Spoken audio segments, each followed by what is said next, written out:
وہ لوگ جو کہتے ہیں کہ اللہ ہمارا رب ہے، اس کے بعد معیشت کی تنگی آ جائے تو سود دینے والے کو رب مان لیتے ہیں، اس سے ادھار لے لیتے ہیں، وہ معیشت کا مسئلہ حل کر دے گا، یہ وقتی طور پہ ہمارا رب ہو گیا۔ فاقہ کشی کا وقت اگر آ جائے تو حرام غذا کو بھی کسی سے لے لیتے ہیں، پھر ہم بھول جاتے ہیں کہ میں نے جس رب کا نام کا اعلان کیا ہے وہ رزاق بھی ہے۔ اس لمحے جب گناہ سرعام کر رہے ہوتے ہیں ہم بھول جاتے ہیں وہ رب کریم قہار بھی ہے، اس نے حرام سے منع کیا ہے۔ جس وقت معاشرے کے اندر ظلم و ستم کا حصہ بنتے ہیں اور ظالم کو بھی نہیں روکتے، مظلوم کی مدد بھی نہیں کرتے، اللہ عاقب ہے، ہم بھول چکے ہوتے ہیں۔ جس وقت آنکھیں گناہ کرتی ہیں، جس وقت کان گناہ کرتا ہے، جس وقت ہاتھ گناہ کرتے ہیں، جس وقت پیر گناہ کرتا ہے، ہمارا یہ اعلان کدھر جاتا ہے کہ ہم نے اعلان کیا ہے کہ ہم اللہ کو اپنا رب مانتے ہیں۔ قرآن ایسے لوگوں کی بات کرتا ہے کہ جنہوں نے مانا، صرف لفظوں سے نہیں یقین سے مانا۔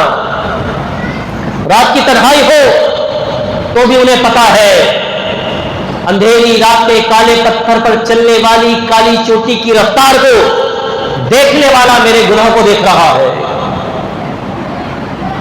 کوئی کلام کرتے ہوئے انسان کو جب خیال ہو کہ دل میں خیال کی پیدا ہونے والی سرسراہٹ کو سننے والا میرے کلام کو سن رہا ہے، کہہ دیا تو پھر ماننا بھی تو ہے کہ اللہ میرا رب ہے۔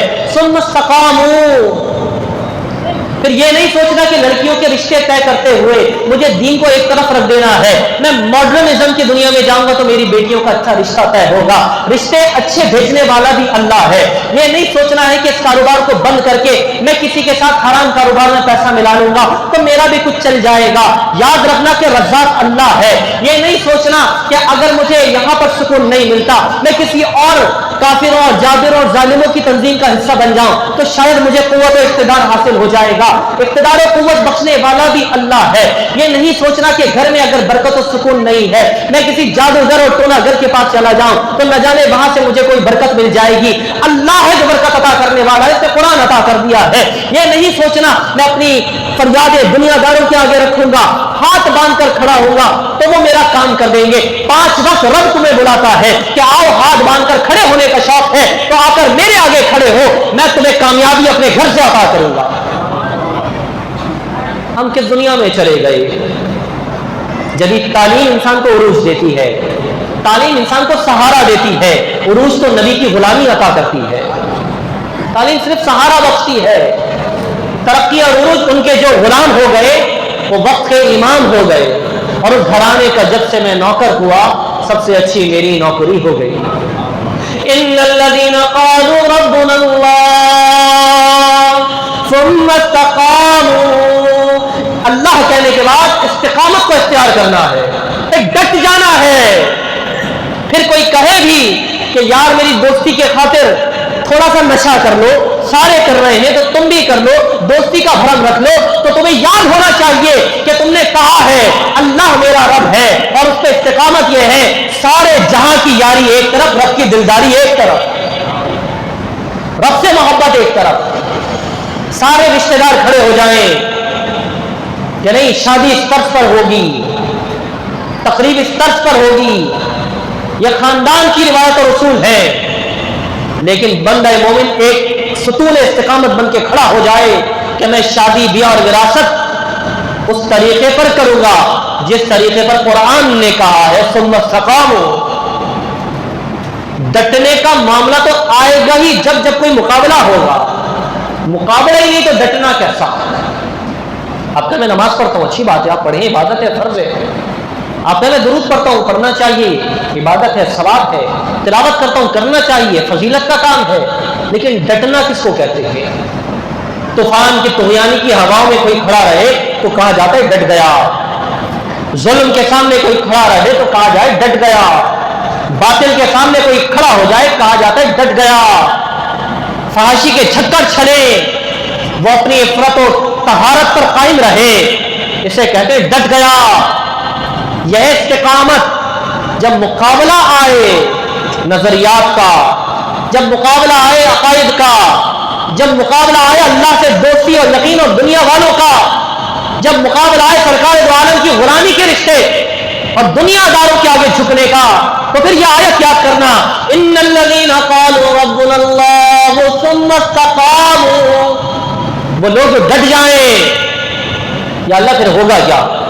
اتنے لوگوں کے آگے ڈٹ جائیں، طوفان کے آگے ڈٹ جائیں، بھوک اور افلاس کے آگے ڈٹ جائیں، سود کے نظام کے آگے ڈٹ جائیں، شراب و کباب کے آگے ڈٹ جائیں، فحاشی کے آگے ڈٹ جائیں، دولت کو ٹھوکر مارے، دنیا کو ٹھوکر مارے، خاندان کے آگے ڈٹ جائیں، مالک طاقتوروں کے آگے ڈٹ جائیں، کیا ہوگا؟ اللہ تعالیٰ بشارت عطا کرتا ہے، تتنزل علیہم الملائکہ، پھر اللہ فرماتے ہیں تمہاری مدد کو دنیا سے کوئی نہیں آئے گا، میں رب ہوں نا، تم نے تعلق مجھ سے جوڑا ہے تو میں عرش کے ملائکہ زمین پر تمہاری خدمت کے لیے اتار دوں گا۔ کیا مدد چاہیے تمہیں؟ دنیا والوں سے مدد؟ دنیا والے ہمارے مسئلے حل کریں گے؟ دنیا والے ہمارے مددگار ہوں گے؟ نہیں، تم اللہ کے ہو جاؤ۔ تم نے دعویٰ کیا ہے نا تم اللہ والے ہو، اللہ رب ہے، ثم استقاموا، پھر ڈٹ کر تو دیکھو۔ یار دیکھنا چاہتا ہے نا کہ تم اس کے لیے کتنے ستم اٹھاتے ہو۔ ایک فرشتہ نہیں آئے گا، فرشتوں کی تعداد اللہ اتارے گا۔ تمہاری اب استعانت پر ہے، تمہارے عقیدے پر ہے، تمہارے یقین پر ہے، کتنی اتارے گا؟ بدر کے اصحاب سے پوچھو وہ کیسے اتارتا ہے، دنیا کو پتہ بھی نہیں چلے گا، تمہارے خادم بن کر تمہارے کام کرنے لگ جائیں گے۔ اندر سے پختہ ہو، یقین پختہ ہو، وہ بھی غیر مرئی ہے، نظر نہیں آئے گا۔ اسی طرح فرشتے ایسے آ جائیں گے، تمہیں نظر نہیں آئیں گے، لیکن تمہارے مسئلے حل ہوتے چلے جائیں گے۔ ثم استقاموا، شرط یہ ہے کہ تم استقامت کو اختیار کرو۔ اور کیا ہوگا؟ یا اللہ دنیا کے معاملے حل ہو جائیں گے، ہمارے کام بن جائیں گے، ہماری مدد ہو جائے گی، یا اللہ یہ تو بہت اچھا ہو گیا۔ اگر فرشتے مدد کو آ جائیں تو کتنا اچھا ہو جائے گا؟ ہو جائے گا نہیں ہو جائے گا؟ بولے نا میرے بھائی، مزہ نہ آ جائے زندگی کا اگر فرشتے اللہ مددگار کر دے؟ اس کا نسخہ کیا ہے؟ استقامت۔ ثم استقاموا تتنزل علیہم الملائکہ، وہ خالی مدد نہیں کرتے، جو رب کا یار ہو جائے نا، رب اتنا پیار کرتا ہے اپنے پیاروں کو، پھر غم زدہ بھی نہیں دیکھنا چاہتا۔ غم اٹھا لیے نا، رب کی محبت کا انداز میں آپ کو سمجھا رہا ہوں کہ میرے لیے غم اٹھا لیے، میرے لیے تم نے تکلیفیں اٹھا لی، میرے لیے 2 سال فاقے کیے، حرام نہیں کھایا، میرے لیے ساری دنیا کی دوستی چھوڑ دی، نشہ نہیں کیا، میرے لیے خاندان سے ٹکر لے لی لیکن تم نے وراثت کے مسئلوں کو آگے پیچھے نہیں کیا، میرے لیے تم دنیا سے ڈٹ گئے لیکن تم نے طریقہ زندگی میرے پیارے کی سنت پہ رکھا ہے، میرے لیے اتنی تکلیفیں اٹھا لی، سب کچھ کر لیا، 10 سال 20 سال تم نے گزارے، پوری پاک جوانی گزار دی، 25 سال اس پر گزار دیے، تم نے صبر کر لیا ہے، استقامت دکھائی ہے، فرشتے میں نے اتارے ہیں، تمہارے کام بن گئے، یہ تو ہو گیا، لیکن وہ جو غم کے دن گزارے ہیں، وہ جو تکلیفوں کے دن گزارے ہیں، میں رب اپنے یاروں کے لیے اس کا مداوع بھی کر دیتا ہوں۔ ثم استقاموا تتنزل علیہم الملائکہ الا تخافوا ولا تحزنوا،